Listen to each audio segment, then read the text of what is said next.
नमस्कार मित्रांनो, मी advocate DM Darade. आमच्या चॅनलवर आपले स्वागत आहे.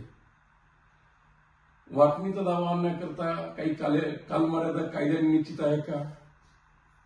तर मित्रांनो, असाच एक प्रश्न मला माझ्या मित्रांनी केला होता की त्यांनी मला सांगितलं की माझे वडील जाऊन 20-25 वर्ष झाले आणि माझा भाऊ बाहेरगावी नोकरीला आहे आणि घर आणि जमीन 20-25 वर्षापासून तो माझ्या ताब्यात आहे आणि आता तो माझ्या विरुद्ध वाटणीचा दावा आणला.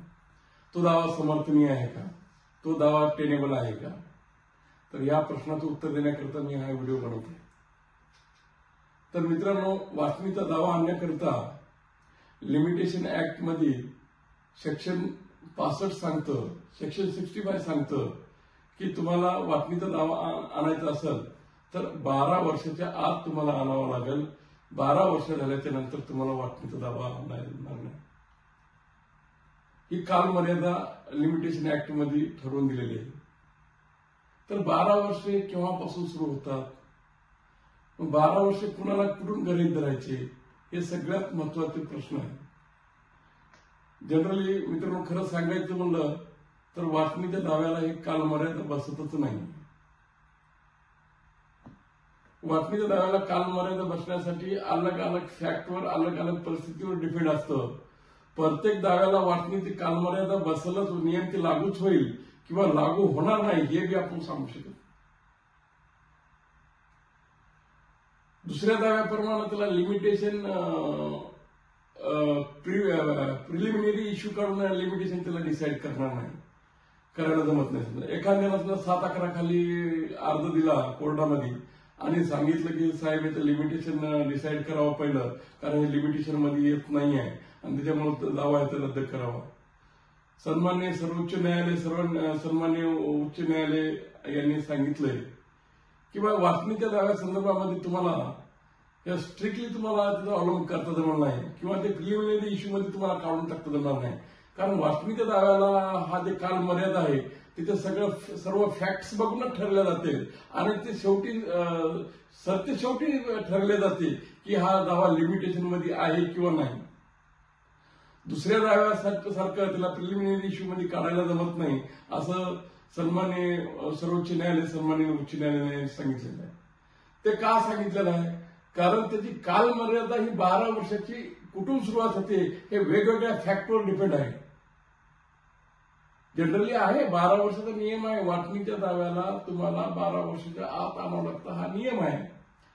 पण वाटणीचा दावा 12 वर्षाचे कधी सुरू होतात हे सगळ्यात महत्वाचं आणि हे फॅक्ट आहे. त्याच्यामुळे पूर्ण केस ऐकल्याशिवाय, दोन्ही बाजूचा पुरावा झाल्याशिवाय ते निश्चित करायला जमत नाही की त्याला हा नियम लागू होतो का नाही, हे निश्चित करायला जमत नाही. त्याच्यामुळे हे 7-11 खाली अर्ज केल्याच्या नंतर प्लेन डिसमिस करायला जमत नाही. त्याच्यामुळे सन्माननीय न्यायालय उच्च न्यायालयाने सांगितलं की पूर्ण दोन्ही बाजू ऐकून घ्यायच्या, दोन्ही फॅक्ट ऐकून घ्यायचे आणि त्याच्यावर ठरवायचं की याला लिमिटेशन ऍक्ट लागू, सेक्शन 65 लागू होतं की नाही लागू होत. लिमिटेशन ऍक्ट सेक्शन 10 मध्ये वेगळं सांगितलंय, सेक्शन 65 मध्ये वेगळं सांगितलंय. तर जनरली काय, वाटणीच्या दाव्याला लिमिटेशनच नसतं. मी माझ्या मतात वाटणीच्या दाव्याला केव्हा बी कॉज ऑफ ऍक्शन येतं.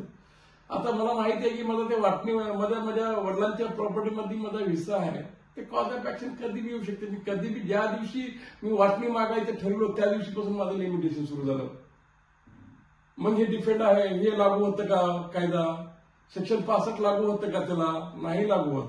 लिमिटेशन कधी पण ज्या दिवशी मला वाटलं की मी आज वाटणी मागणार त्या दिवशीपासून माझं लिमिटेशन सुरू झालं. मग हे लिमिटेशन मला लागू होणार. जनरली असंच बरेच वाटणार राहतात की तिथे कधी बी पार्टिशन ओपन करायचं राहतं, मला कधी बी ओपन करू शकतो, त्या दिवशीपासून लिमिटेशन करायचं झालं जातं.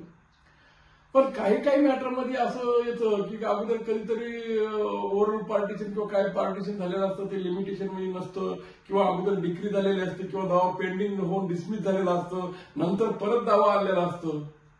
तर ह्या दाव्यासाठी सेक्शन 65 लागू होतं.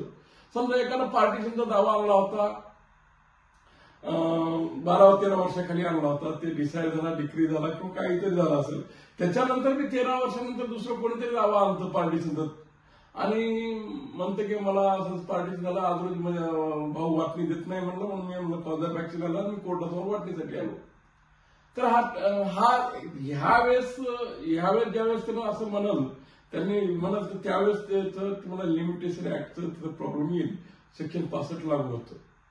जनरली जो कोणी जनरली वाटणी मागतं, वाटणी कसं मागतं की आजपर्यंत आम्ही एकत्र खात होतो, आम्ही एकत्र हे करत होतो आणि आज रोजी मला भाऊ माझा हिस्सा देईना म्हणला, प्रॉपर्टीची वाटणी देईना म्हणलं, मी आज कोर्टात आलो. म्हणजे लिमिटेशन तिथून सुरू झालं. म्हणजे तुम्हाला तिथून 12 वर्ष आहे. किंवा एखादा मॅटर डिक्री झाला असेल, विदिन 12 इयर्स तुम्हाला ते करून घ्यावं लागेल. डिक्री एक्झिक्यूट करून घ्यावं लागेल, नाही ते लिमिटेशनच्या बाहेर जाईल. सर सांगायचं तात्पर्य म्हणलं की सेक्शन 65 लिमिटेशन ऍक्ट सेक्शन 65 हे वाटणीच्या दाव्याला त्याच्या परिस्थितीवर त्याच्या फॅक्टवर अवलंबून आहे. कधी त्याचं लागतं किंवा कधी लागत नाही. आणि त्याच्यामुळं वाटणीच्या दाव्यामध्ये याचा लिमिटेशनचा इश्यू निघत नाही, प्रिलिमिनरी इश्यू निघत नाही किंवा 7/11च्या अर्जाखाली तो रिजेक्ट होत नाही. 7/11चा अर्ज अलाउ होऊन प्लेन डिसमिस होत नाही. अशा प्रकारे जर बघायचं झालं तर वाटणीच्या दाव्याला हा रूल लागू होत नाही की 12 वर्षाचाच कालावधी पाहिजे. तर मित्रांनो, कसा वाटला आजचा व्हिडिओ हा?